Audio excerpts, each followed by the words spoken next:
More casual than usual. Aha, recording. You remember.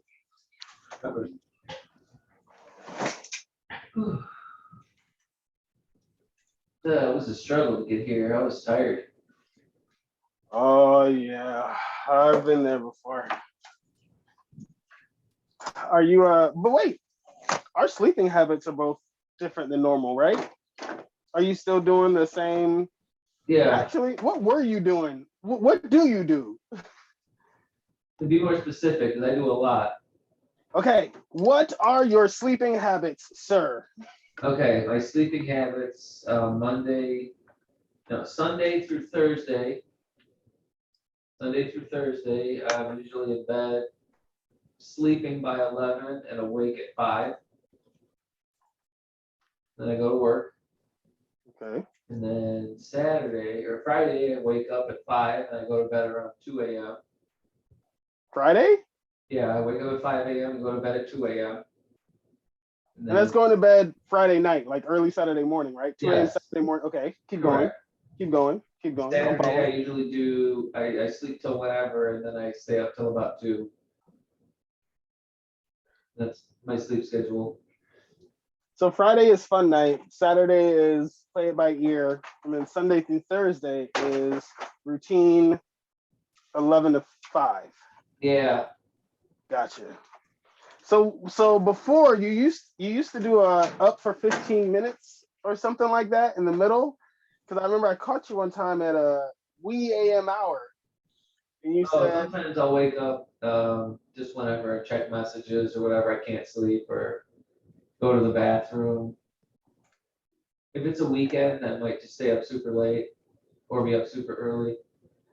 I thought at that point in time it was a routine thing, like a routine interrupt the sleep for a No, purpose. that was unusual for me to be up then. Oh, well, then I caught you on the fly. All right, well, I guess I should do this here. I should sit up in my chair so I can project some kind of decent vocal volume. There we go. Tom lives. Ooh, it's better. Now I just gotta zoom this in. I got my notes here. Yeah, and I'm gonna set up my fan. It's hot back here. So last Tuesday we did part two of this. That was emotional semaphore, which is shadow boxing, and we went over what all those definitions are, and you can look at the past videos if you need a refresher on that. The short version is shadowboxing is finding a part of yourself that you can interact with without realizing it's happening in the moment, because your shadow is your reaction to your reactions. And it's the thing that you're often blind to unless you're paying attention to it directly. So it's the things you do that you don't understand why you do them yet. The things that you believe are true that you don't know why you believe they're true yet. That is your shadow. When your shadow is challenged, it gets angry. Different way of saying that is when your shadow is brought to light because of what it is made of, it will be rejected by the person who has it brought to light, unless that person is very open and actively searching for those parts of themselves already.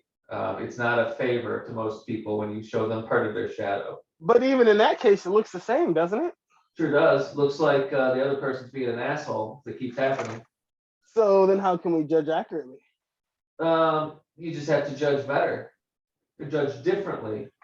Some types of judgment have no win scenario, so you pick a different standard of play, alternate strategy. So Pick a different goal. I gotcha. that's my approach. Is if you can't win the right way, just figure out how to win.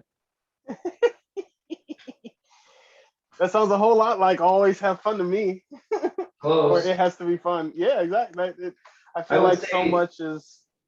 I would say the only difference between those two phrases is always plan to have fun for me, and you're just have fun. Yeah, planning's no fun. So if you plan to have fun, it's not as much fun. You got to just do it and then fail and smack your head against that brick wall a million times, and then you know what fun is.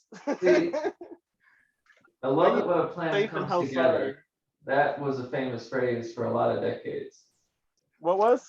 I love it when a plan comes together. I've heard it. I remember. What was the original source, or why was it so? Why was Hannibal from the it, A Team. who? Hannibal from the A Team.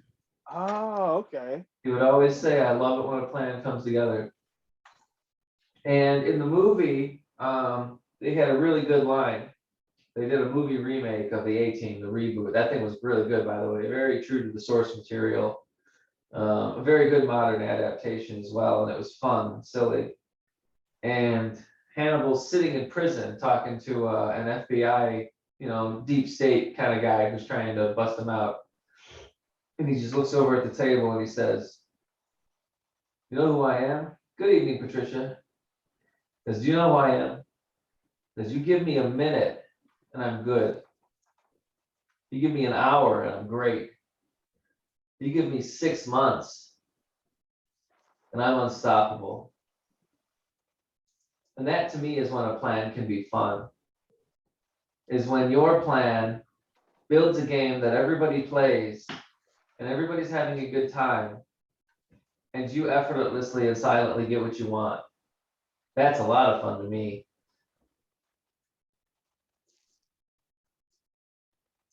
I resonate with the core of that. It's extreme trick shooting. Well. I resonate with the core, Yeah. but I think there's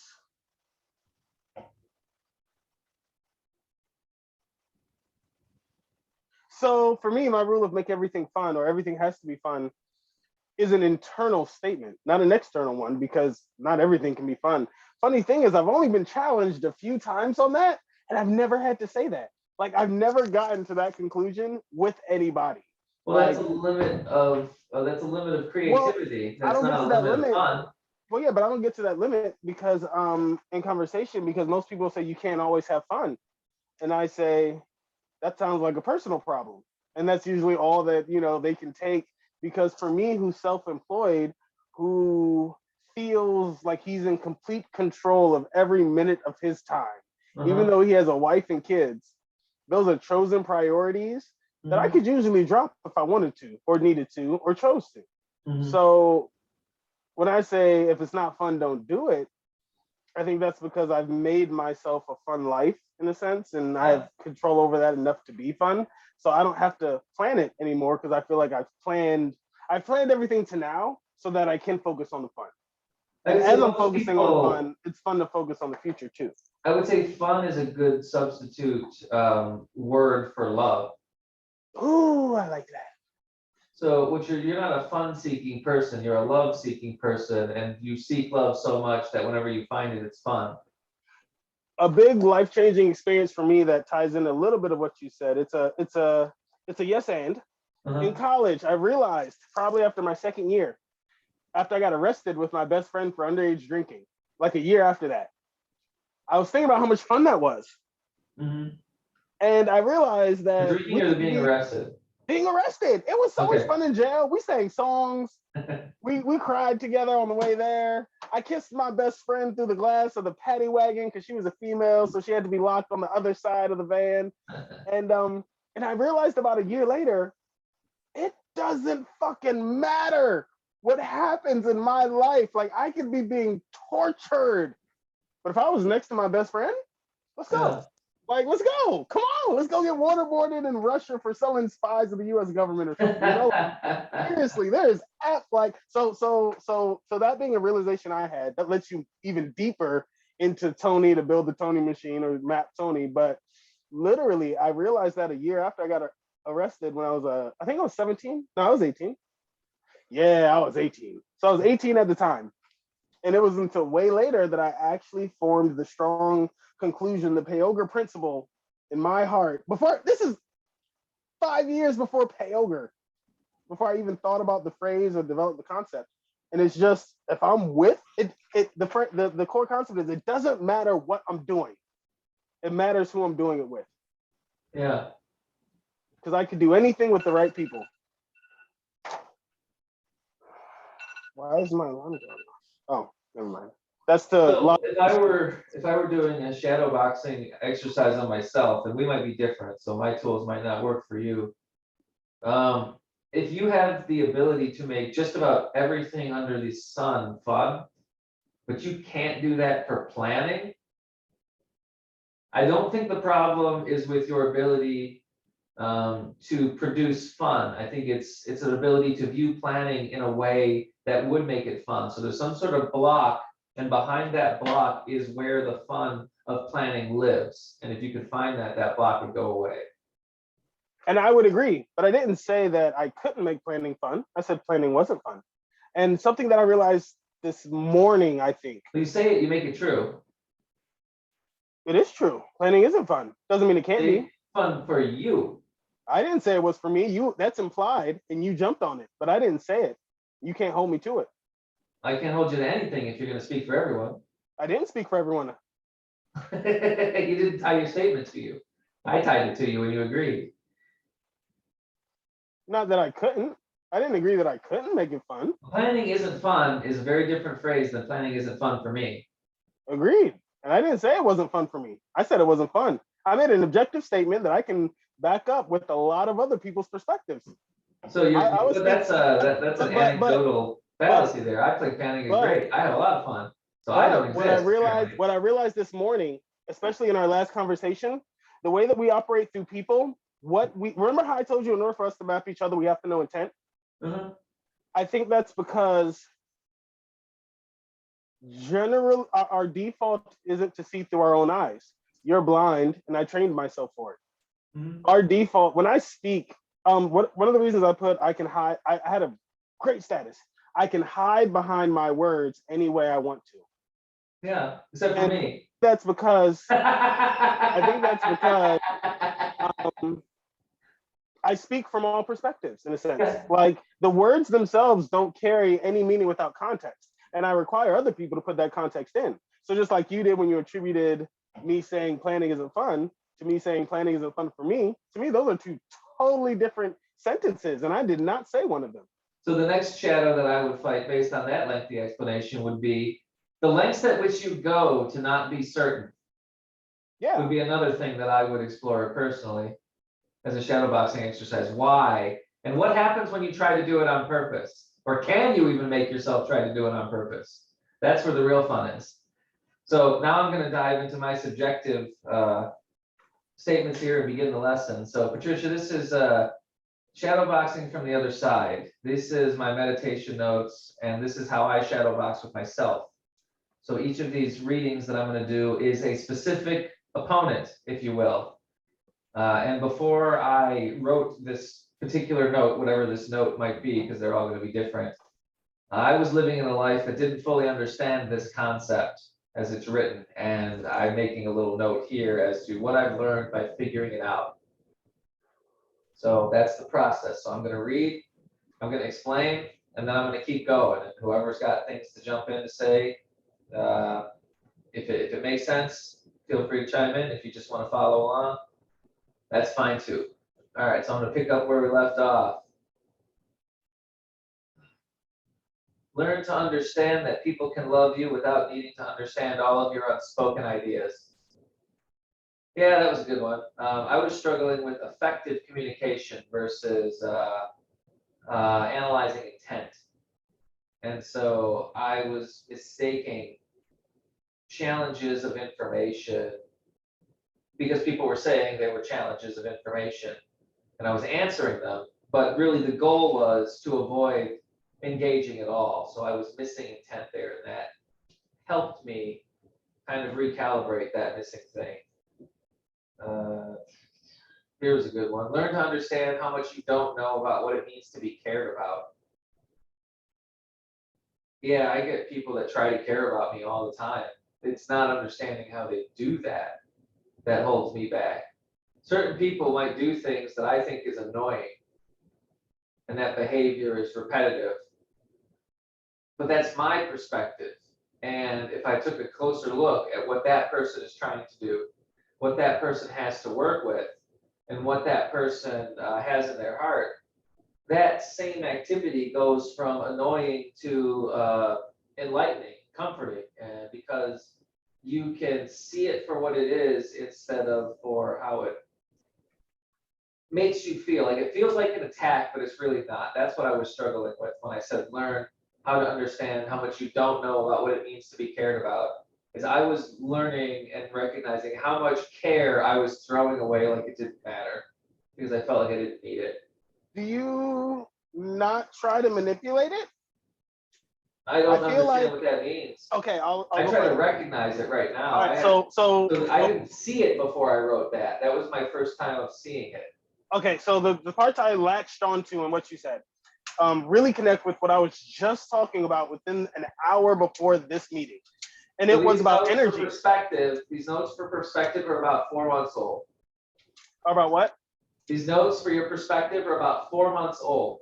Oh, okay. Thank Ones we're reading How'd right you now.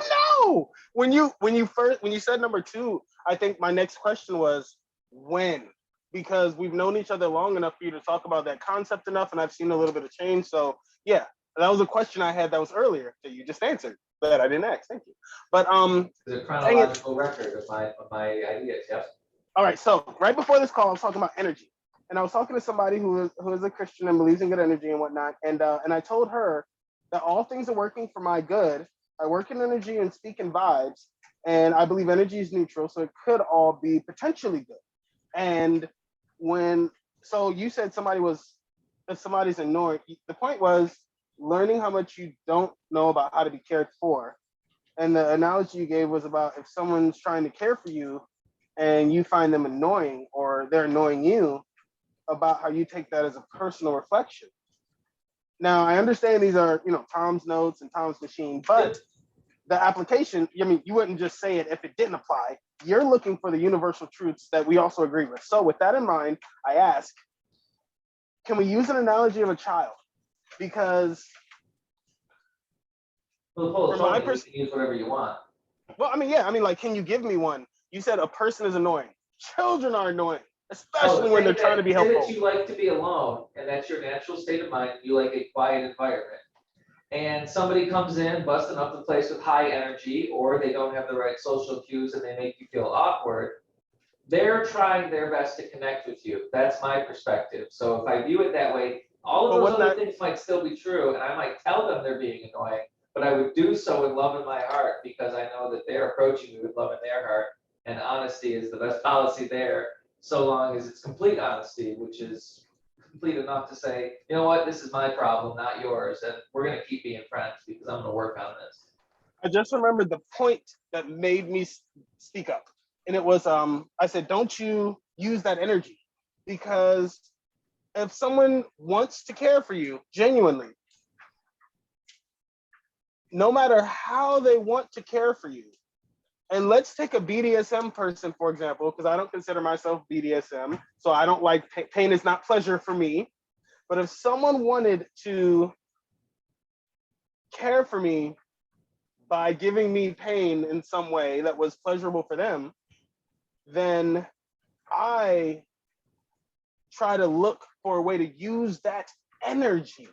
Because if they're being genuine, then they're giving you energy to be manipulated for your pleasure. They're trying to pleasure you. So if they are genuinely trying to do good and they're being annoying, my question to you is, why don't our minds work in the same way, in that we can find a way to use that energy? It seems like, or I should say, why are you like me in that way? Because I think your mind is as powerful as my mind is. Say what? Did you see the movie Phenomenon with John Travolta? No, I did not. But there was, Patricia, you're gonna understand this analogy better than Tony, but you'll be able to pick up on it.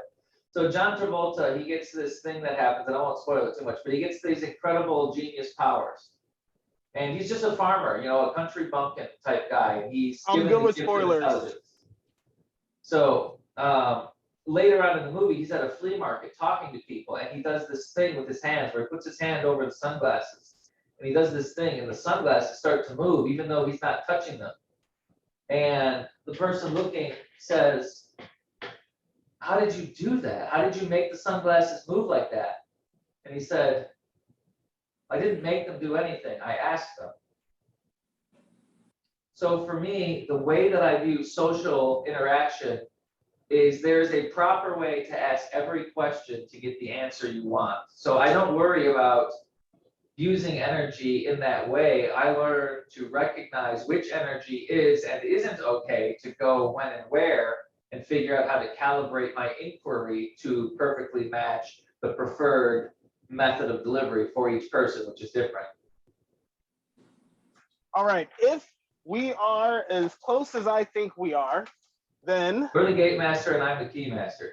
Or you're the gatekeeper and I'm the key master. then the question I have, which I will message the bomb, and we can keep going with these because the topic that I have in mind is deep. So so what I'm seeing and hearing, and what I think the next step for us would be is we have the same capacity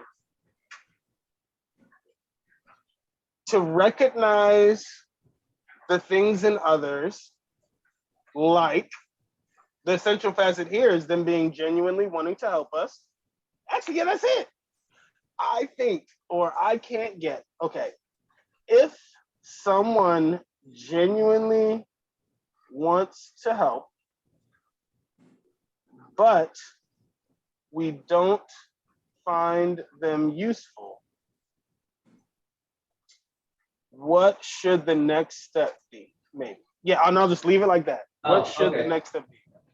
Because I think we are both, I consider us equally powerful, because you have continually asserted different comparisons between you and other people, and the way you explain and re-explain, it allows me to see some type of comparison from your perspective. And if I consider us equal, then it bothers me when we reach different conclusions that I don't think we should make in this way. Your measurements don't match with your theories.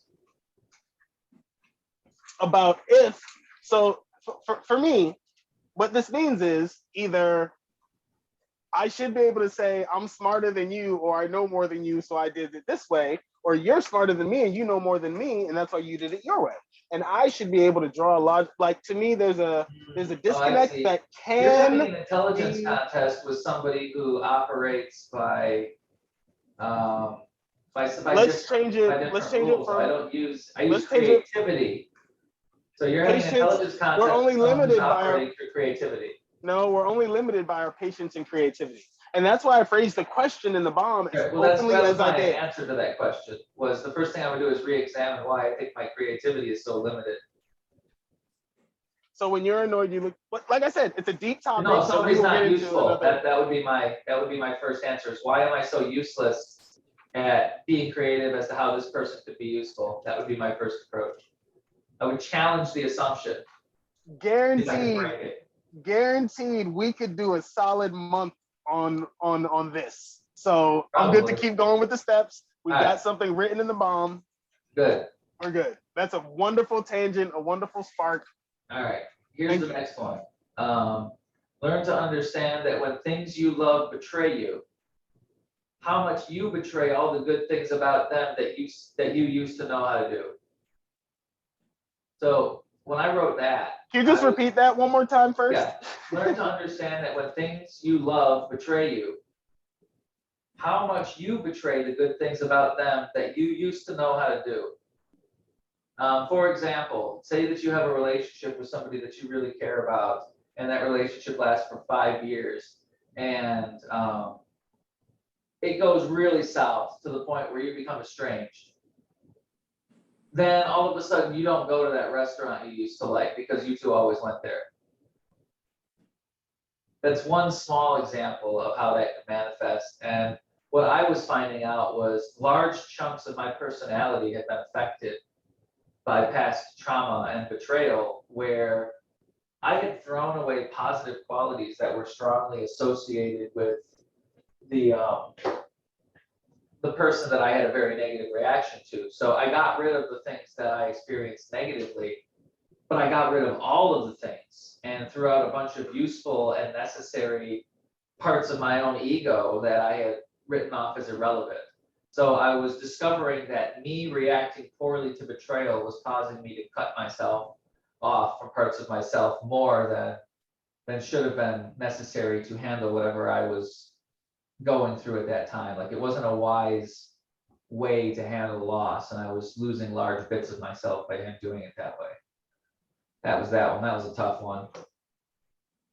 So this first book that I'm going through right now, these are the hardest hitting ones. These are the core bedrock axioms. They get more positive as you go up, because in my theories of mental construction, the most stable structures are built from the most small measurements. So more pieces, better integration, more stability over time. And these are the measurements that seem to be the strongest. So I was gonna say, one, Patricia had her mic unmuted before, and I wanted to ask her if she was gonna say something. If she wasn't, that's fine. Yeah, go ahead. We can't hear you. Your mic is unmuted and your mouth is moving, but we couldn't hear you. What's going on here? There we go. We can hear you now. Tom, betrayal, right? There's both of you actually. So betrayal, you see that as someone doing you something from the outside, or you doing something to yourself from the inside? Yes. Which way you see it? I see that as a yes and. I see that as an equal and opposite interaction. That is cognitive physics 101. If you are doing a thing to someone else, you are doing it to yourself and you don't care. I feel like I understood his answer. I feel like I understood the second part of your question in his answer when he said to me that when someone's annoying, he questions his creativity about why he can't be, what he needs to be. Yeah. Yeah, and when I say we do it to ourselves, specifically what I mean is when you give yourself permission to be mean to another person, meaning, oh, this person betrayed me, they're my enemy now, for example, you give yourself permission to be mean and nasty, so you become mean and nasty. But you isolate that meanness and nastiness to a very specific part of your mind and say, so long as I keep this meanness and nastiness here, it becomes okay. And so instead of cleaning up the mess, as it were, you put a fence around it. And what I was finding is that my fences were too big and that there were too many good things hiding behind those fences. So these are my personal meditation notes. They're not advice. They're not standards. They're useful to me. And if someone else benefits from them, great. I would say the person who could benefit the most from these would be someone who thinks exactly like I do, because they would have the same problems I do. And I'm trying to. That's my goal. And this is, as I say, this is just, I asked that question because I wanted to know, because like, I wouldn't think that people ever betray me, anybody. I usually think that I betray myself, you see, because it had signs long before that betrayal, and I choose to ignore it. No, So I wouldn't. right. If I was shadowboxing myself and I felt that as my initial reaction, I would wonder why I'm so ready to make myself the betrayer when other people do it just as much. Because you're not special in the art of betrayal. Betrayal is a human trait. So to elevate one's capacity to experience or commit betrayal is a different type of shadow play. You're hiding behind, it's hiding behind a virtue instead of a negative vice. So I would look there and say, why? I don't know the answer, but that's the question. Using the formulas I've gone over is, you mentioned it, there was a separation between you and all people. Why? Why is that true? And then if you can unlock the pattern of why you see that, you'll stop wondering why. And that interest will go away. That's how you'll know you've gotten your answer. That's my method anyways. It seems to work. Yeah. So I think people just like me, they try to do things in their best interest. It doesn't always appear like that to the person looking on the outside, but they're really trying their best. So that lines up well with this next one. And this was a tough one for me because I was doing a lot of soul searching when I wrote these. Learn to understand all the ways you don't tell people you love them. Regardless of how much you legitimately should, learn to understand what it means to have proper and improper gratitude. I was asking for more everything that I was giving. I use a lot of resources just as a human being. I'm not an efficient person. I'm a fast person. High octane, low fuel mileage. The capacity to generate resources so that I can use them to keep up with myself. That means I don't savor things. I don't value things by their concentration of subjective quality to the person who's giving them. Like, I don't evaluate the gift based on the person who gave it. I immediately translate it to an objective thing and qualify it for how useful it is to me. And well, that is good for learning what is going on around me. What I am ignoring, specifically in this example, was I'm not telling people that they're doing the things for me that they are. Things that are true, things that a thank you would be proper for. I should go out of my way to mention the good things my wife does for me, and I try to do that a lot because it's true. And I've always found that saying true things makes your life better when you say them next to people and you're sincere. And it doesn't matter what it is. If it's true and if you're sincere, people will listen and connect. And specifically, if you have a hard time connecting, like I do, and it's getting better for me with every day, learning to understand proper and improper gratitude takes the chip off the shoulder and puts it where it belongs, which is on the ground.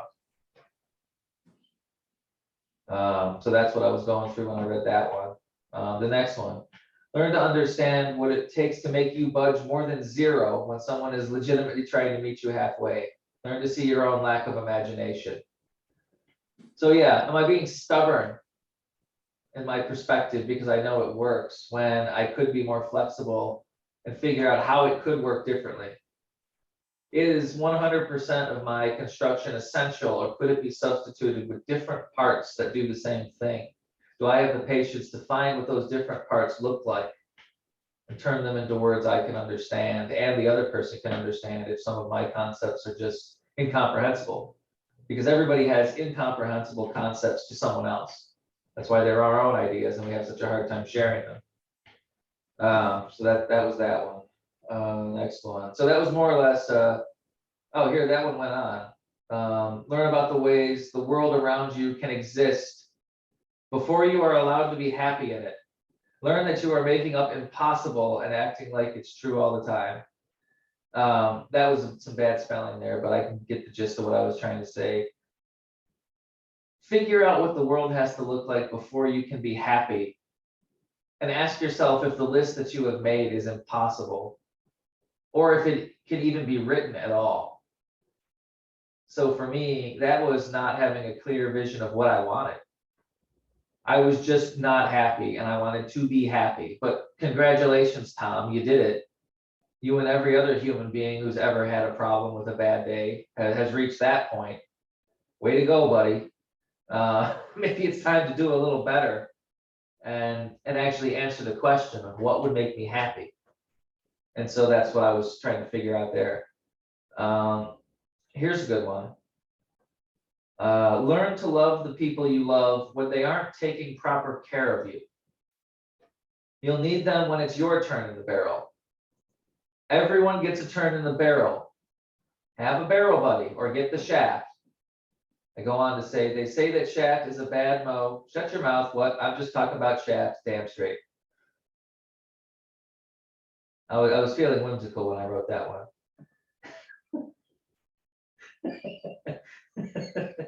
Next one. Learn to see the funny side of your failures. Hiding that hides your potential to learn. The cost is learning you failed. Learn to pay that cost. Yeah, I try really hard to get around failure sometimes when the best thing to do is just take a hard look at it and see where you went wrong. Sometimes I was wrong, let me try again, is the shortest path. And I really try to avoid that one more than I should. That was what I was going through. When people share with you, remember it's because part of them thinks giving it to you will give them something back. Learn to see that what you ask for is not what you give back. yeah, I wasn't seeing what people needed from me. I was only thinking about what I needed from them as far as certain types of conversations were going.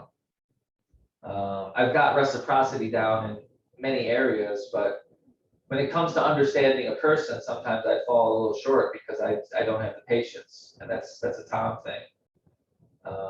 Not having patience is not a virtue. It's a learning disability.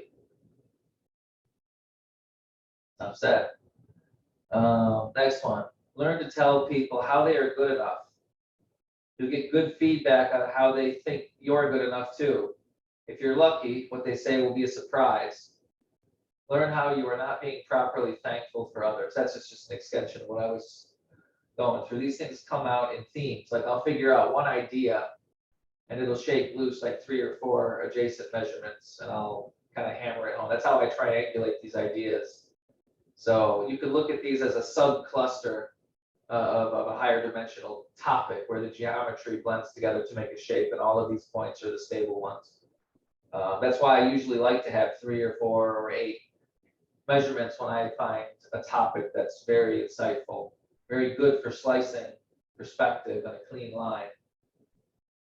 That's what all of these are, by the way, because these are very uncomfortably self-reflective.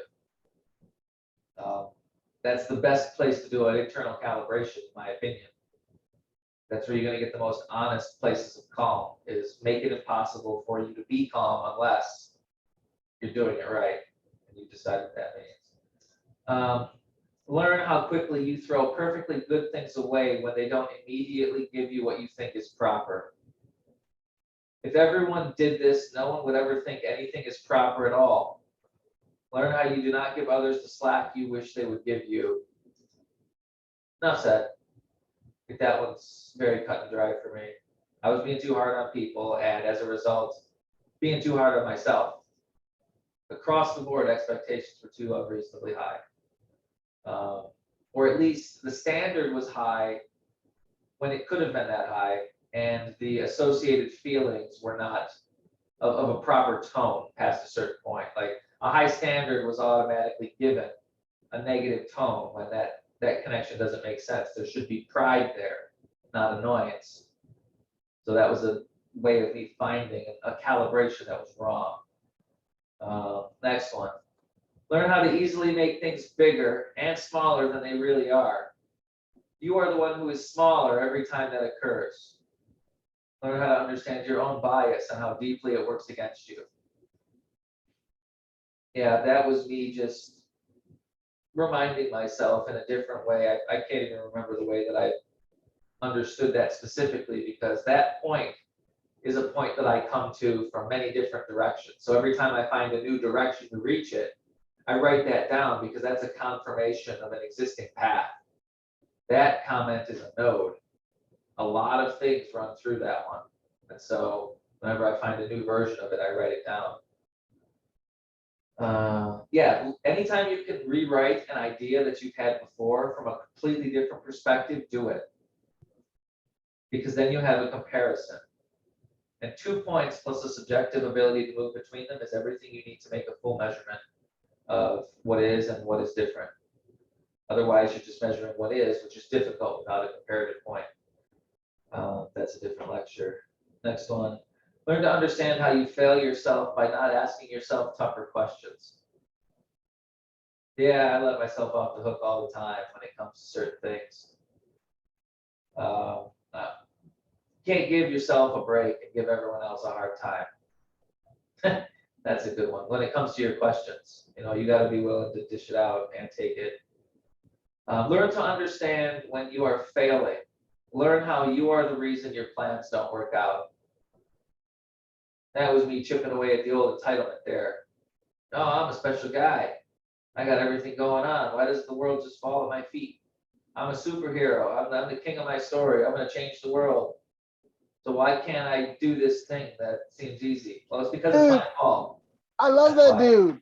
I love superhero Tony. Like, yeah. Well, that's superhero DJ Sexy Tony always saves the day and gets everything he wants. You're doing it right. If superhero Tony is falling short, you're a dude with his underwear on the outside of his body, which feels great. Well, that's not DJ Sexy Tony at all. So that was me learning how to put myself in proper perspective. Like check your, when I say check your ego, I don't say check your ego at the door, because that's a stupid thing. Your ego is useful. I just say check your ego. Make sure it's where it should be. It should be somewhere. That was a version of that. I am the reason my plans don't work out because I'm the only one who has them.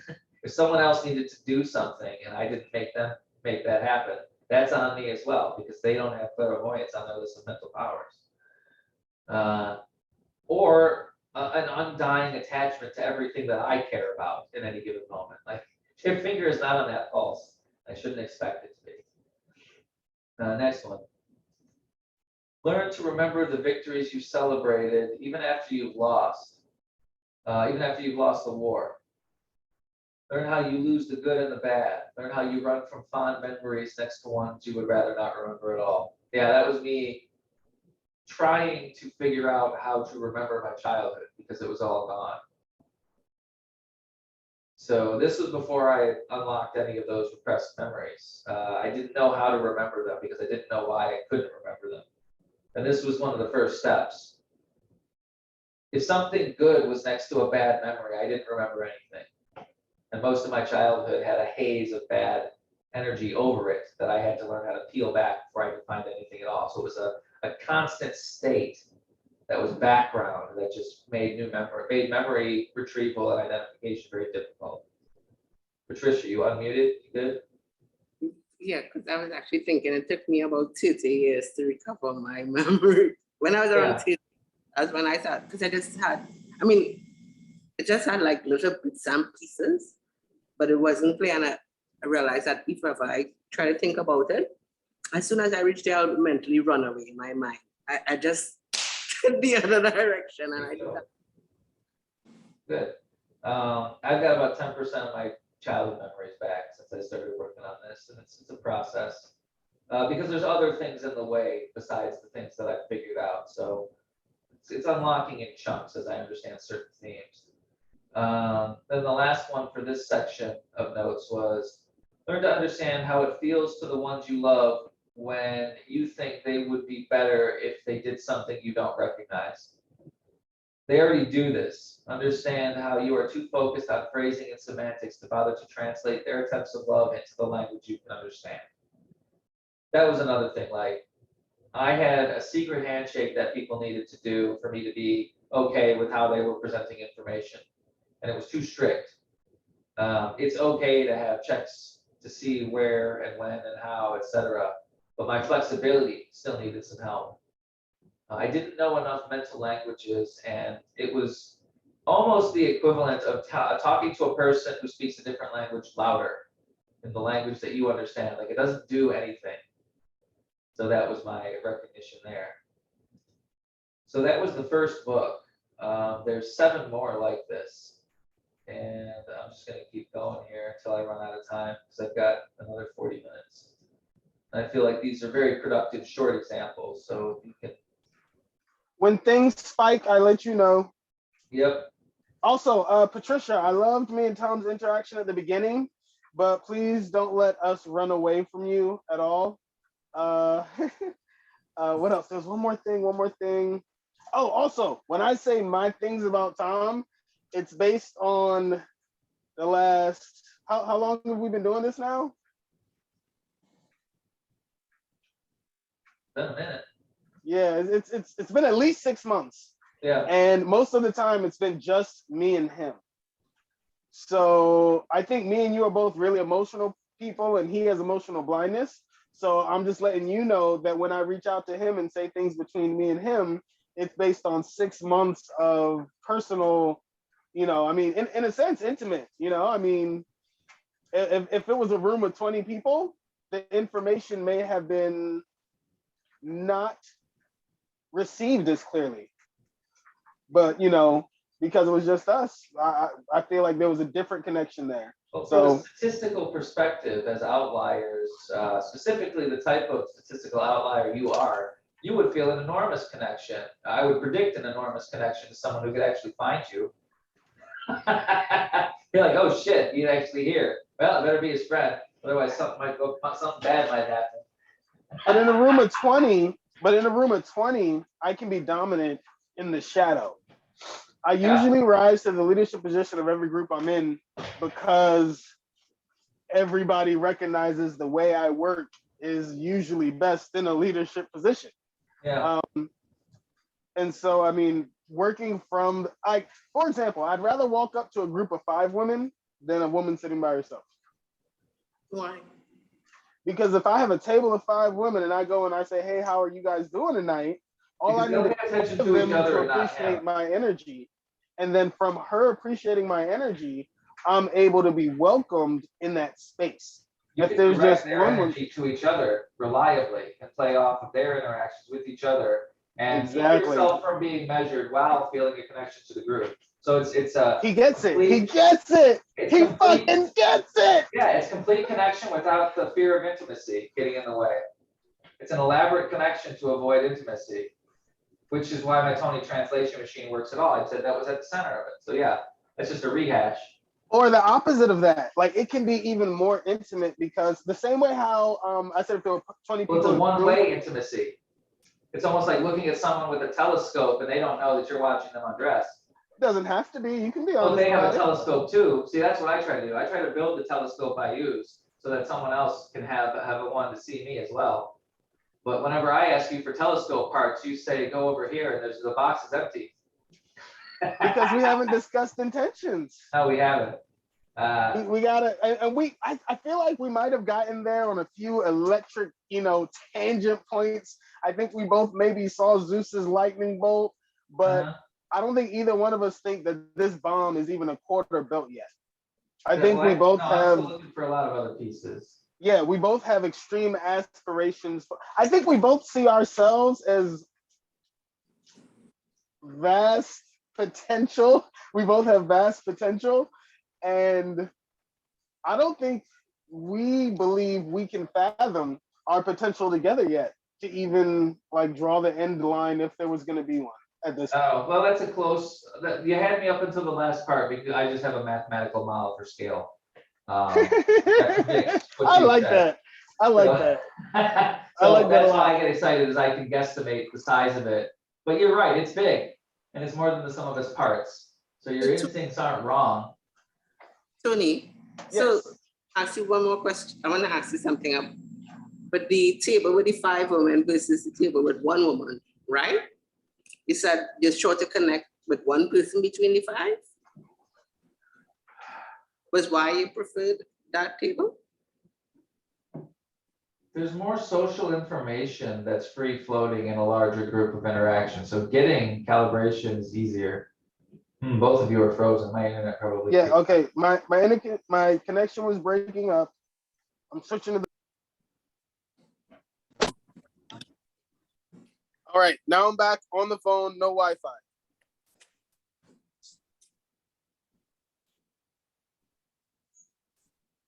So it's kind of like a shot. We hit one person for sure. Well, for me, I'm going after a connection. After my goal is a positive energy exchange, period. And if there's a table of 5 and one person likes my energy there, and everybody else has really bad energy and doesn't want me there, then I can walk away from that feeling a lot better than if I walked over to one person by themselves and they only had bad energy and didn't want me there. Oh, I see. So the difference between you It and works from all angles. But yeah, bad energy for me is not bad energy. It's just differently aligned and requires a special key. If I'm not wanted there, but one girl does want me there potentially, then I don't feel as bad as if I walked over to the table of one girl and she didn't want me there. Now, Yeah, of course, I run the risk. There, it seems like such a hurdle for you. Like, doesn't want you there. That's just a best friend that's waiting to happen. Like, doesn't want you there is a choice they make. And Tony, all that good energy you coming with, of course, there's check going on once you there. The way I think about it, and Patricia, well, actually, Tom, we haven't talked about sexism yet, But my perspective Bitches be is that I crazy. will. No. We haven't talked about sexism yet, but I try to push myself to the extreme to combat the disgrace that the world is in regards to respecting women. Okay. I push myself to the extreme because I honestly don't believe there's too far to go at this point the other direction. Ruth Bader Ginsburg said there should be 5 women or 7 women Supreme Court justices. That's We when can there'll let be women do enough. all the work as far as I'm concerned. So for If me, you're gonna do it that way, like let's so for go. me, Keep going, man. Give them everything. I don't so need to for do me, shit. when I approach Hard the work table, being me. Put the women in charge. when I approach a table, I'm trying to leave the table or leave the person or leave the interaction of energy positive. Yeah. I want to be positive. I do not want to be a guy that comes over with any other intentions because there's so many other guys that probably already have. Mm-hmm. So genuinely, it's, can we have a positive interaction? Usually when I approach a stranger for So some it's a reason. similar perspective, Tony. It's very close. The way that I understand that interaction is, and if I wanted to do a shadow boxing analysis of it, which is a guess from me to you as to why we would see it differently, meaning what's underneath the underneath for what would make these processes look that way from the outside. I view the entirety of the human experience as that spectrum that I shared with you, the -10 to 10 over 80 dimensions.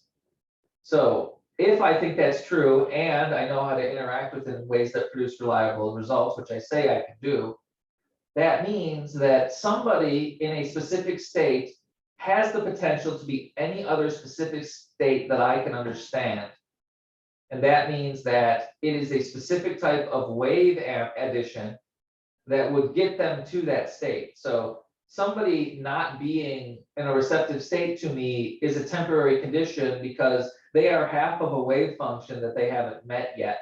And if I am wise with the right wave function, it will produce all of the positive associations I'm trying to share because it's specifically calibrated to target their biases and preconceptions to translate my intent while distorting my words so that they may pass. So it's a cheating of compression where you put a higher dimensional idea in a lower dimensional form. Half of that form is understood and the other half of it embeds itself in the subconscious and is later unwrapped over time. So that's how I view that, is a potential interaction can be positive because people are wave addition machines, and it's not what would make it's not is the interaction going to be positive, it's what specific interaction do I provide that guarantees this interaction will be positive. And when that works, I have a lot of fun because that problem is very complex, very complex. And to be able to get it right is a very specific thing. So that is the ultimate validation of measurement, which is a thing that I enjoy. Is I looked at this thing, nobody understands it. I said I do, maybe, and look, it turns out I was right. That to me is the fun of it, is the payoff over time, the small building of things that when you step back, it's something greater than it ever looked like when it was small. Next one. Learn how it is the same to fail as a king as it is to fail as a lover. Measure this from the perspective of your failures and move on from them. That pretty much was, a good king cares about their people. A good king doesn't demand for what they want and then leave everyone else behind. That's the gist of that one. A good king is also a good lover of people, or a good lover of someone intimately in like a committed relationship. So if you want to be treated like a king, you have to act like a king that cares about their people, or you'll be treated like the different kind of king, which is a tyrant. And a tyrant deserves what they get. Which is why it's very important to make sure you know all of the ways that you're currently being a tyrant. because that's a causality thing. That's not a morality thing. It literally goes around and comes around, even if you don't know you're putting it out there. That's what I was experiencing. I'm trying to correct some of that stuff I saw coming around. And I was like, I can see exactly where that came from. I'm gonna cut that shit out right now because I don't need that in my life. You're not as desperate as you remember. If you're willing to accept that you are too stupid to see that you're more than you think you are. That was another analysis of standards that I had for myself. I was judging myself too hard. I felt like, I was in this incredibly impossible situation and I would keep putting myself there. And when you look back months or weeks or years later, that urgency looks silly in perspective to what you actually learned. And so I was recognizing how much energy was being wasted on false urgency that was seeking to move because it just wanted to move, versus an urgency that was measuring the efficient use of time. So that was me cleaning up my efficiency by realizing that if I feel desperate right now, it's got nothing to do with what I'm going through and everything to do with my current state of mind. Because the world is still the same place it was. I'm different today. Anywhere you admit lack of trust in a person, you will only be taken as seriously as you take them. And such a thing is always easy to tell. So that was having conversations with people who wanted what they would not give. And figuring out that my questions were a cause of suspicion for them. And that barrier needed to be addressed and overcome and identified before I would be able to make meaningful connections. It was a problem I was having frequently, and recognized I was causing it somehow through action or inaction or bad action or improperly measured action. So this was me taking a closer look at my process, finding here's a spot where it tends to go bad. I don't extend as much trust as I should, when extending that trust would cost me nothing and gain me what I was after. The reasons for withholding that trust were irrational, but deeply held and strictly followed. So that was me cleaning that up. Next one, you must understand if you do not forgive your feelings for making you feel pain, you will never get honest feedback at all. So this one was me going through the fact that my whole body did not have proper sensation. It's a trauma response, PTSD, it's common actually. I didn't understand I had it. It presents in many ways, lack of coordination, lack of hand-eye coordination. I am always fumbling with things and dropping things. It's to the point where I am better at catching things that I drop than I am at making sure I do not drop things. That's how bad it is. It's perfectly ingrained into everything. And all of that reduced down to a fear of sensation. Specifically a fear of sensation I didn't choose, which was tactile touch. So I just turned it off. And it was like a brain floating with very little feedback from my body. This was me figuring out why that was true. It was because my feelings made me overwhelmed and I didn't trust them. And that was stupid because they were telling me the truth. It just wasn't a truth I could understand. It was shooting the messenger, as it were. So that was a reminder, cut that shit out. You're only hurting yourself by not hurting. You're only hurting yourself by not hurting yourself. Yes. Next one. You must instantly forgive the time you waste or forever add to the problem until everything stalls. Yeah, wasting time and lamenting over wasting time is a waste of time. And I would do that frequently. I would fixate on time I wasn't spending well, which was not a good use of time. See my problem. That was me forgiving that. This one was a short one. You must forgive your own irrationality. And I say forgive because if you are to forgive, you have to accept that it's there and recognize it. So those assumptions are already built into that question or that measurement. It does not allow for the avoidance of personal irrationality. It's there. You got to find that shit. Otherwise, you'll avoid it and pretend that you're the only sane person in a world of irrational people. And how that happened to you alone among 7 billion is the biggest miracle that will never be understood. Or you're delusional and everyone else has the same somewhat confused experience that you do, and everyone else is just saying everyone else gets it wrong, but they get it right. One of those two is more likely than the other. You guys can figure out which one. And here we go again. I was on a forgiveness kick because forgiveness has a lot of power. You must forgive everything about yourself. Ultimately, at the root, somewhere, the lack of forgiveness is the only reason you feel like there are things wrong with you at all. That's the root cause of all my self-hate. And I'd say most self-hate in general is you can't not hate something and forgive it at the same time. Or you can't hate something and forgive it at the same time. So it doesn't matter why you hate it. If you are there, the answer is easy. Do a thing that is incompatible with that state. You cannot hate and love a thing at the same time. Not to the point where it just makes you feel like shit. One of them's going to win. Or at the very least, you'll have a balanced perspective that won't make you feel out of whack, which is the same thing. You'll know the scale and where you fall on it rather than just feeling uncontrollably tilted to one end or the other. One of those perspectives has a choice in it, and the other does not. Oh, here's a good one. Learn how being bad at being a tyrant limits how effectively any kingdom you serve is run. The same is true in reverse.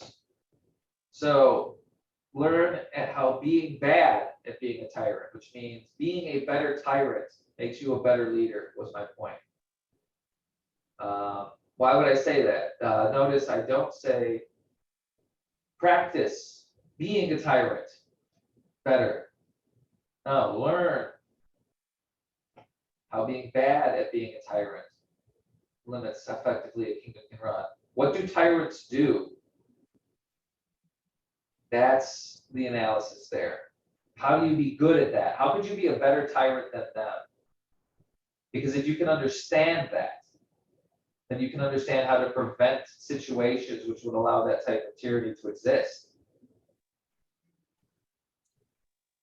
You don't attack a problem after it's big.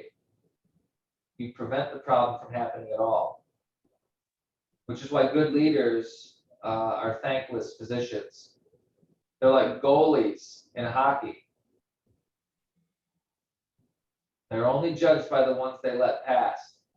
Average NHL hockey game has, I think it's like 70 to 90 shots on goal. And these are big dudes in the NHL, 90-mile-an-hour slap shots. They're the trickiest guys in the game. They get paid millions of dollars to put that little puck in the net, regardless of who's trying to stand in their way. And a bad goalie is one who lets more than 2 or 3 goals through at any given time, out of 90 to 100 shots. So that's how good their accuracy has to be for them to be considered okay. That's the standard that rulers are judged by. So if a ruler is expecting thanks or gratitude or praise or adulation, those are the things a tyrant wants. And there's a cost to getting those things, and that cost does not serve the people. So learning about how tyrants are motivated teaches a leader how to recognize when trusted officials are going in the wrong direction. You haven't said anything yet, but everything you've said points in a direction of elevating yourself and not caring about this one specific group. I'm not going to put you in charge of things because your head isn't on straight. That's what a leader would do with that information.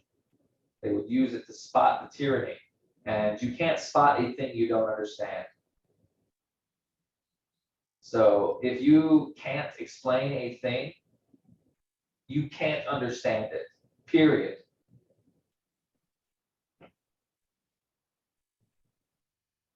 You can feel it. Understand as much as the explanation you give. Right?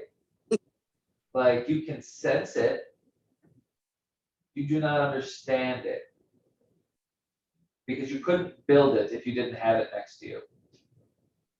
That's the test.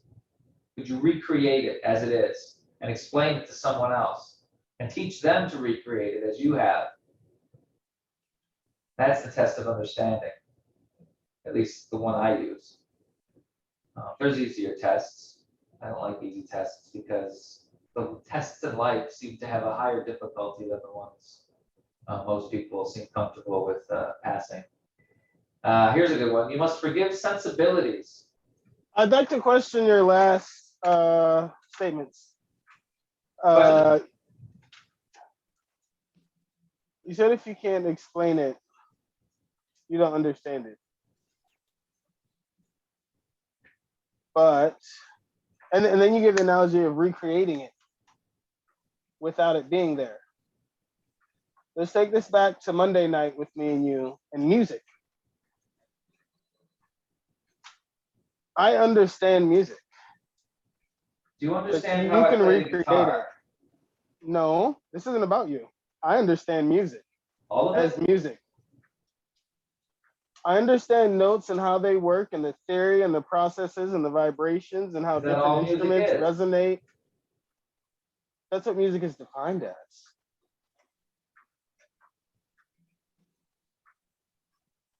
So I understand music, but you can rebuild a song. You can build it without it being there. Yeah. So I would say I understand it by a different vocabulary. But while you were talking before you got to that point, I was thinking, oh, this is all based on perspective. And then I thought of that great analogy for that.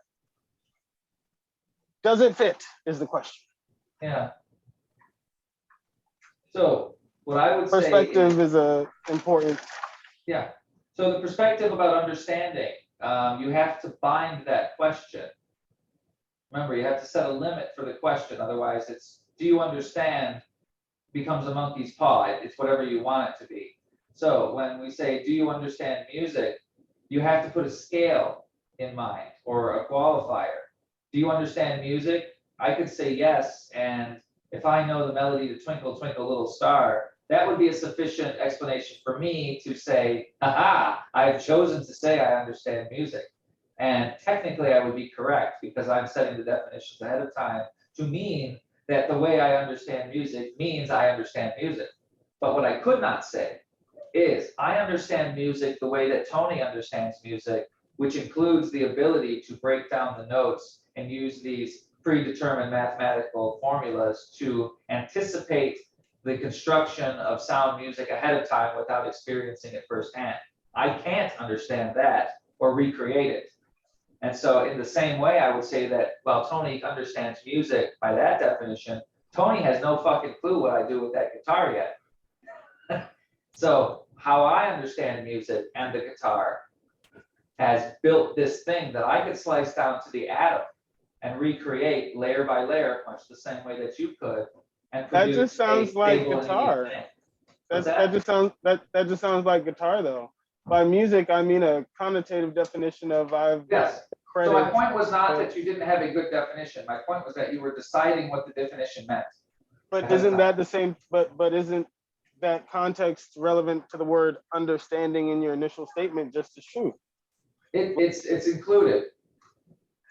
The subjective definition is included? I would say the subjective has to limit definitions when one is setting limits for anyone.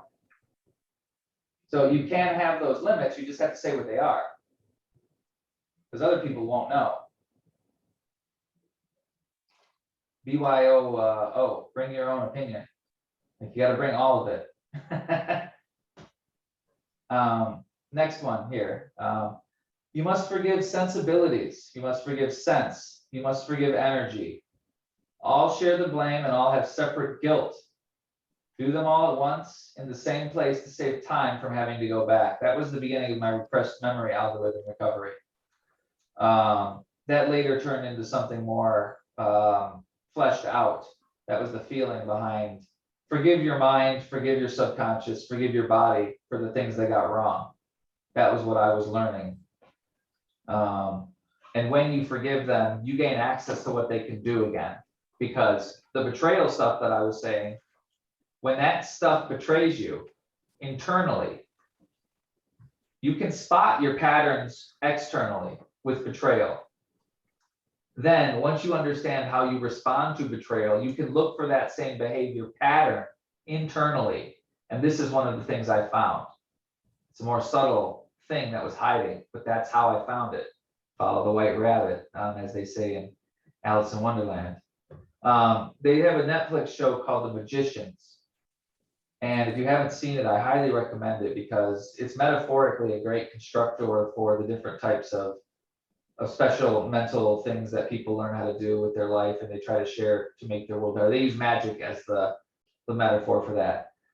But there was a scene where they've got characters that are just like everybody in the dojo, by the way. All the different specialists are represented, different Jungian archetypes, different core perspectives. I could point to each one of those characters and say, yep, there's that person, there's that person, there's that skill, there's that thing. And they even had a Tom in there. They had a Tom. It was Dean Fogg. He was the dean, and he knew all the crazy, intricate magic, and he could sense the time loops. And he was usually a drunk in whatever timeline he was in. And you go to him and you ask for stuff, and he really doesn't care. But if you bother him enough, he'll help you. And his stuff always was great, but he never really did more than that because that's who he was. Well, anyways, they had an episode where they had to find something special, and the main character said they needed to take LSD to go to this nether realm of thought. And Dean Fogg shows up out of nowhere, and he just grabs one of the LSD things and takes it and says, I'm coming too. So I'm like, well, that's kind of weird. But then they get to this place, and he's the only one finding the clues. And he's finding them exactly the way that I do. They're standing on the street, and they see this and everything's like furry costumes and LSD type induced silliness and nonsense. And among all of that sea of chaos is what was like a costume Easter bunny wearing shorts and sunglasses. And he just looks around and says, oh, well, obviously it's the rabbit. Okay, the rabbit is wearing, okay, oh, we need to go to the beach. And I was just like, well, that's exactly what I would have done. And then they get to the beach, and it's socks everywhere. It's where every lost sock goes. They're on this beach. And and Dean Fogg again, he was like, oh, so that's where they all go. Well, I wonder, and he does this for like 2 seconds. Oh, there it is. And he walks over to the seemingly chaotic pile and pulls out his one missing sock. And goes, I've been wondering where that was. And I was just like, this guy is me. This guy is the guy that sees the thing, the tiny thing among the sea of irrelevant tiny things. And that was watching that show was good for learning about myself and others because it offered such a broad perspective of different ways of thinking. If you can make the metaphorical conversions between, oh, is this just a show? Or if this show was a person's way of thinking, what would that character be? If you can make that conversion, that show is very good for learning a lot. There's 12 minutes left. Let's see. Learn how to recognize how your love reflects what you think is so far removed in you that any further idealization of it is the most beautiful thing in the world. A different way to translate that is I was realizing that things that I love are things I don't think I can do for myself. And that's why I love them, because I think those things I can't do are good. And I want them to survive, and I can't do it. So I love them instead. That was the realization there. And learning how that was serving me and how that would not serve me well. That was the distinction. Like there are things where you put something on a pedestal for no reason. And that was another thing. I was learning how to properly evaluate the love I was giving instead of just kind of putting it. I'm trying to understand it better. It's a better way to say that. All right. Learn to recognize when love is genuine and when it is used to cheat by absorption into the skills of the one who is attached to them. Love that requires the same hate is the worst kind of selfish, self-destructive, and self-servingly motivated love that was ever invented by anyone trying to get out of anything anywhere. Love built on hate can't even love itself enough to die alone. Yeah, I was going through some stuff there. I think that's all true still. If you need to hate the same things to love somebody, there's something seriously wrong with both of you. And I don't mean that in the sense that you're bad people. I just mean that there's something missing. Because you're literally substituting hate where the love-shaped hole is. It's the wrong fuel. You're gonna burn out the motor. Feel miserable. You must remember the times you were right and it turned out bad. If you are to remember the times you were wrong and it turned out good. You must fully devour this concept. There is no details too small, so long as it is clearly remembered. Yeah, real easy to forget things that we were wrong about. Real easy to forget the luck that happened when we turned out to be right. The opinion of the self was too large when I wrote this, and I was realizing how to make it the proper size. Fully devour this concept. Yeah, that's a phrase that I rarely use. And that's a specifically chosen phrase, so I'm going to explain it just a little bit deeper. Fully devour. When I talk about consciousness and information, very often I use the metaphor of eating because I believe it's a good metaphor. So what this means is to fully devour a concept means there is no poo left over. You do not excrete any of this concept. It is 100% essential. And any part of it that you miss is a part that you're going to have to go back for. And nobody likes eating poo. So eat it all the first time and don't poop it out because you're going to have to go back and eat shit. And if you have to eat too much shit, you're going to eat shit and die. Which is where that phrase comes from. I'm fairly sure that's the origin of that phrase. We can fact check that later. Next one. Learn the many ways that you consider virtue in others. You make them objects in fantasies about right and wrong, no matter how well-intentioned those fantasies may be. Learn that with virtue comes responsibility and see how you punish those who fail. Another way to explain that is I was expecting things from others without them knowing what was going on. And I would get angry when it didn't work out. And I could see that everywhere, not just me. That's a thing that a lot of people struggle with. Like the world is almost a sea of that. Carl Jung explained it better, and you can read his stuff and understand it. That's the archetypes in a nutshell. That was me getting a better interior perspective of it. Meaning I was punishing people for not playing the role I decided was right for them in the way that I thought was good. Which means either A, I have bad expectations, or B, I'm a bad director. One of those two things needed to get fixed, or both of them if I wanted to get the things I wanted as well. Because to me, it's not a win if one person's unhappy. It's only a win if everybody wins, because that's the only game everyone always comes to play. That's how I do games anyways, the best games, the ones where everybody wins and comes back for more. Learn, well, this one doesn't even say learn, it just says become. Become more aware of how often you do things your way, divided by how often you will do things any way that is even slightly different than your own way. So it's a math problem, an equation. How I do things my way. How often I will do things that are even slightly different from my way. So this is an exploration of that math problem. When the ratio of this is near enough to 1, things are stable, meaning you do things your way and you do things different than your own way at a relatively same interval. You're flexible. To know what near enough is, look around and ask if things are stable. When this is close to 0, meaning the top number, how often you want things your way. When that number is close to 0, realize how little you act without others needing to be a part of it for you.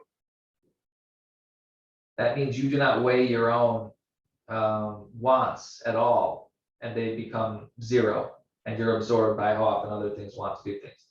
However, when this ratio approaches infinity, which means you make the things that you will do slightly different than your own way very small, That's the denominator. When you divide by an increasingly small number, your numerator gets infinitely large. That's math 101. When this ratio approaches infinity, realize that others no longer matter to you except as objects to further the story of your own glorious conquest of not having to confront your own feelings. I was hard on myself. This is a paragraph, so get ready. I was beating myself up for a whole paragraph here. The only concept which transcends all feelings is God. Realize how little others matter to you when you feel they do not play their part for you well enough to keep the charade going. In this case, the new God quickly forgets that others are mortal and unwittingly casts without cues or direction on the scope of the importance of their roles.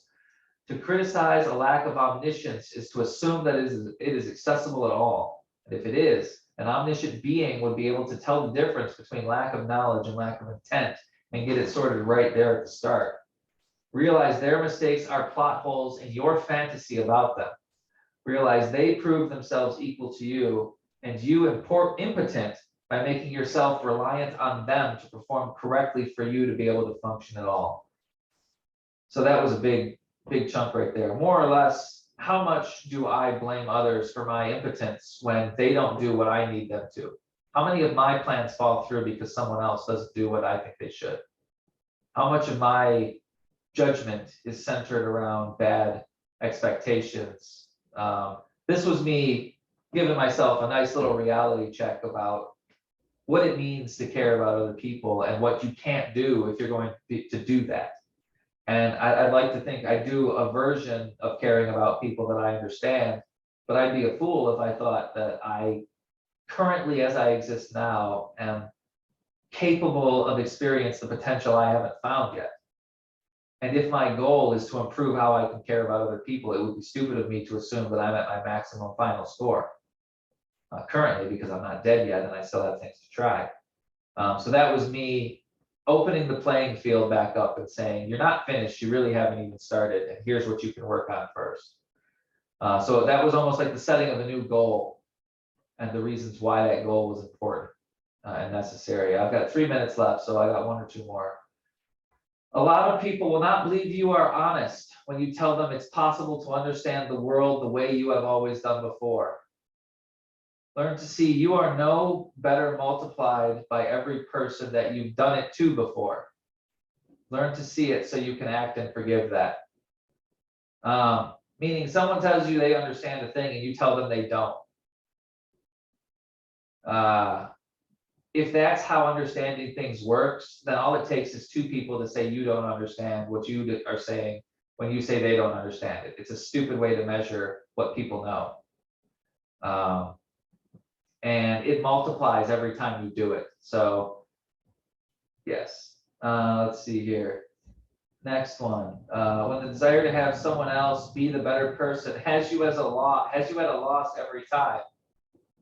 I'm gonna start that again. When the desire to have someone else be the better person has you at a loss every time. It is not possible for you and a copy of yourself to recognize the levels of childishness present when it comes to not wanting to listen long enough to someone to try and understand what they're really talking about. So if someone else needs to be the bigger person, if you're in a room with yourself, both of you will always be small. Last one.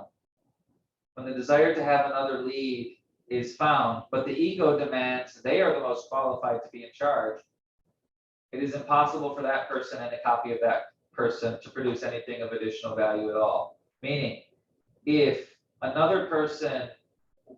you want another person to be responsible for the choices that get made, but you want to make the choices, if you put yourself in a room with a copy of yourself and you are that person, you will not achieve anything good, because both of you will want to be in charge and neither one of you will want to take responsibility for anything at all.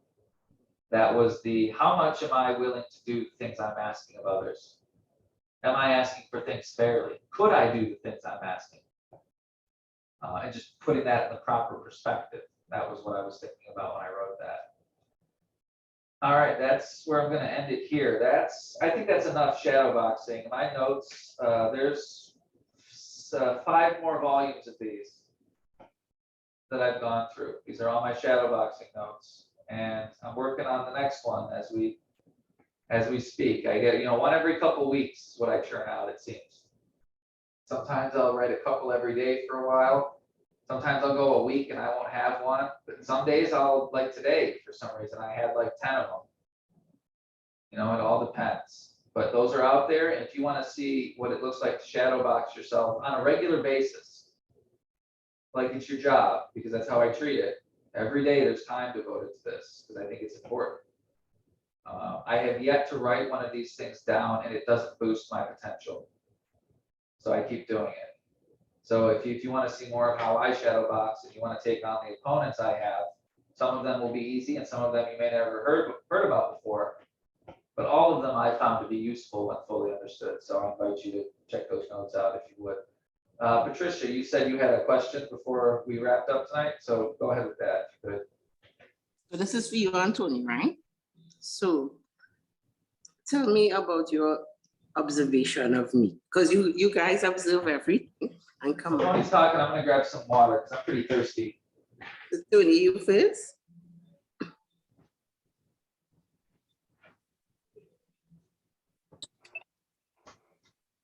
All right, my computer skipped. Repeat the question. Or the first part. I want to find out what have you come up with your observation of me? Oh, She's asking for the Sherlock Holmes trick.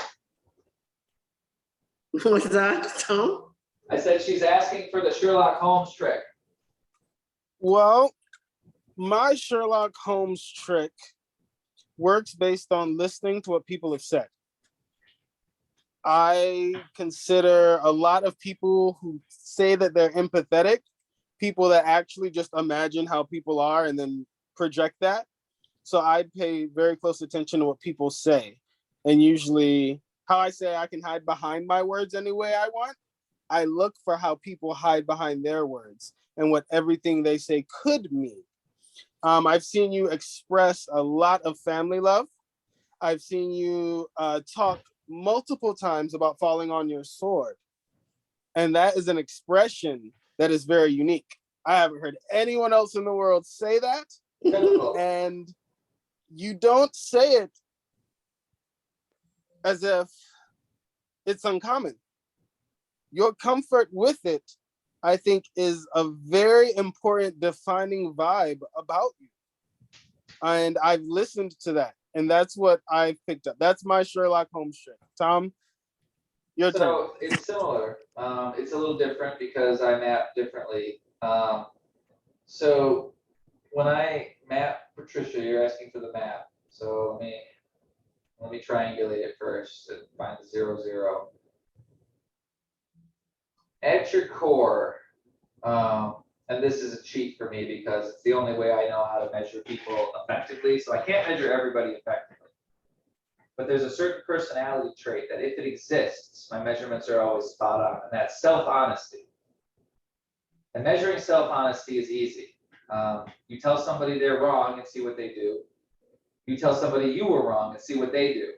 And then you've got enough to figure out how that person will react. And you've always scored very well on that test, meaning your answers always seem to reflect a well-rounded honesty that points at others and the self equally.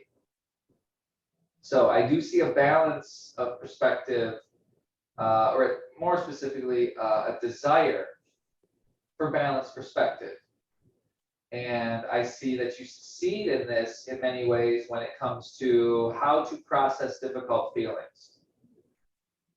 Which, if I were doing shadow work on this and analyzing your body language around specific topics, I would say that this is an evolutionary coping mechanism so that certain difficult feelings that you've had to deal with, number one, could be deconstructed.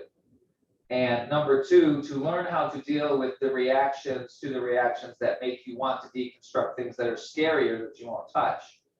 So you teach yourself how to handle the anxiety of not confronting these deeper feelings, because it's easier to teach that incredible skill than it is to confront the really deep, dark stuff in the basement. So if I'm continuing an analysis down that line of thinking, you have, I don't want to call it darkness because that's the wrong connotation, you have something locked up that you're scared to let out. And every time you get close to it, you become very tense. And it's rooted, I would say, based on what you shared in the past, in a level of discomfort over personal control, the split personalities being the main evidence I use for that. You have kind of a disgust / apprehensiveness with those, which means there are parts of yourself you don't trust unless they're very strictly walled off. So that would be one thing I see. So the desire for strict order means that there is an underlying fear of personal creativity somewhere. A very strong self-doubt, because you see the parts of you that are unreliable would also make strong presentations of you unpredictable. And that unpredictability would be a personal manifestation that you'd be disgusted by, because it's against everything that you've worked so hard to construct in yourself. So that's the surface glance of the Sherlock Holmes trick. Now you can tell me how much I got right and how much I got wrong, because I am guessing off of a subjectively generated mental snapshot of you. It is a simulation, so it exists independently of your own life. So you're going to have to tell me how close I was and where I got it wrong, because then I could update my own algorithms to say, okay, that's what I thought I saw. Here's what it really was. You can share if or maybe it was right. I don't know. You tell me. It had a little parts that might have been off a bit, but there is something in the sense that when you say darkness, I would call it darkness, but still is unfamiliar territory, because I think that it's not like I'm afraid of the darkness, you know, like I'm aware of it, I know it, we could play, we could talk and think, but it's not something that I would want to unleash on humanity then. You know, like it's my, but I don't want it to go. And that's where your separation from humanity comes from. You feel that it's your burden and that you're doing it, but you wouldn't ever hold anyone else to that standard, and that's a separation. But that's the shadow boxing part of me. That's you gave me the punch, and then I took the full perspective and turned it around. So your shadow threw a punch at me because I put some light on it, which is the interaction, which is why it's useful. So when you do this with yourself, that's how you can continue this process, is you give the reason and you mean it and you fully explore your sincerity behind it. That's step one of shadow boxing. You are a spirited opponent and a spirited advocate of yourself. But then you have to be able to turn against yourself in an honest way, which is, if I'm saying that, what am I valuing? What am I diminishing? Why? Because those are the invisible assumptions that lead this. And that's the other thing that I struggle with when I do the Sherlock Holmes trick, or use the Sherlock Holmes trick to communicate.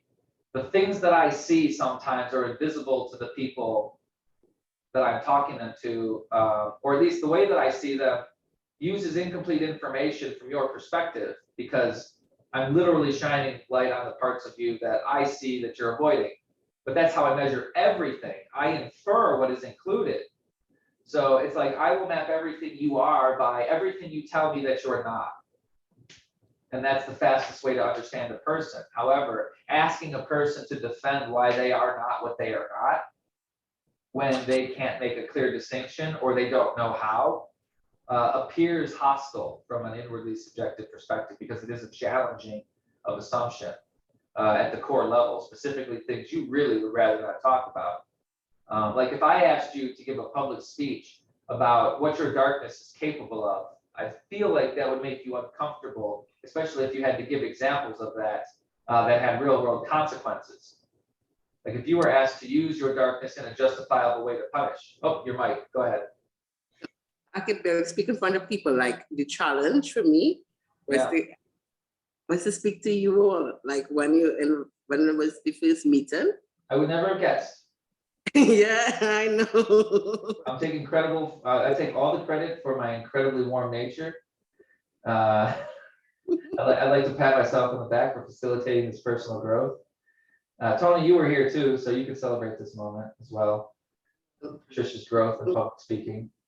I remember Tony being like, Duncan was like, let me see the whole of you. And Tony was like, she showed her face. And I was like, but I am really shy in person Yeah, and quiet by nature. I like to be like that. So I really, but it keeps me back. Obviously, I run out of conversations with myself. yeah. You run out of food. You run out of mental food. You gotta go find some. I came looking for some. Well, nobody's got a bigger appetite than me. The stuff that falls from my table could feed 100 people for a year. I just can't stop. I'm like the hungry caterpillar in that book. It just eats everything. If it's an idea, I love it. Tony, you got anything before we cutting around for the evening?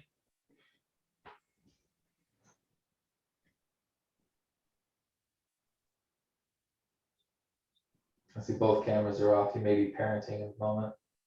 I'll give him another 30 seconds or so and then just call it a good night. One more disclaimer, right? Because I just explained to you how I am by nature. So sometimes I would be, like for me, I don't think you will notice it, but I feel like strange and weird.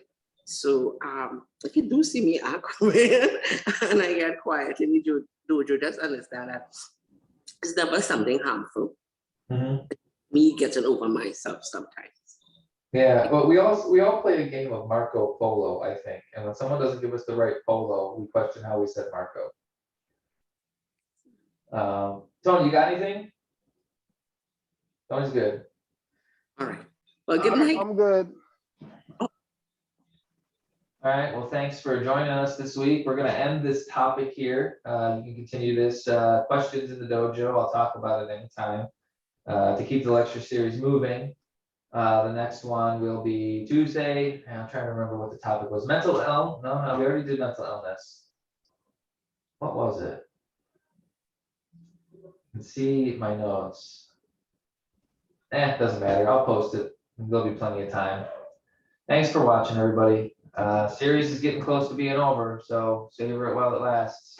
See you online in the dojo.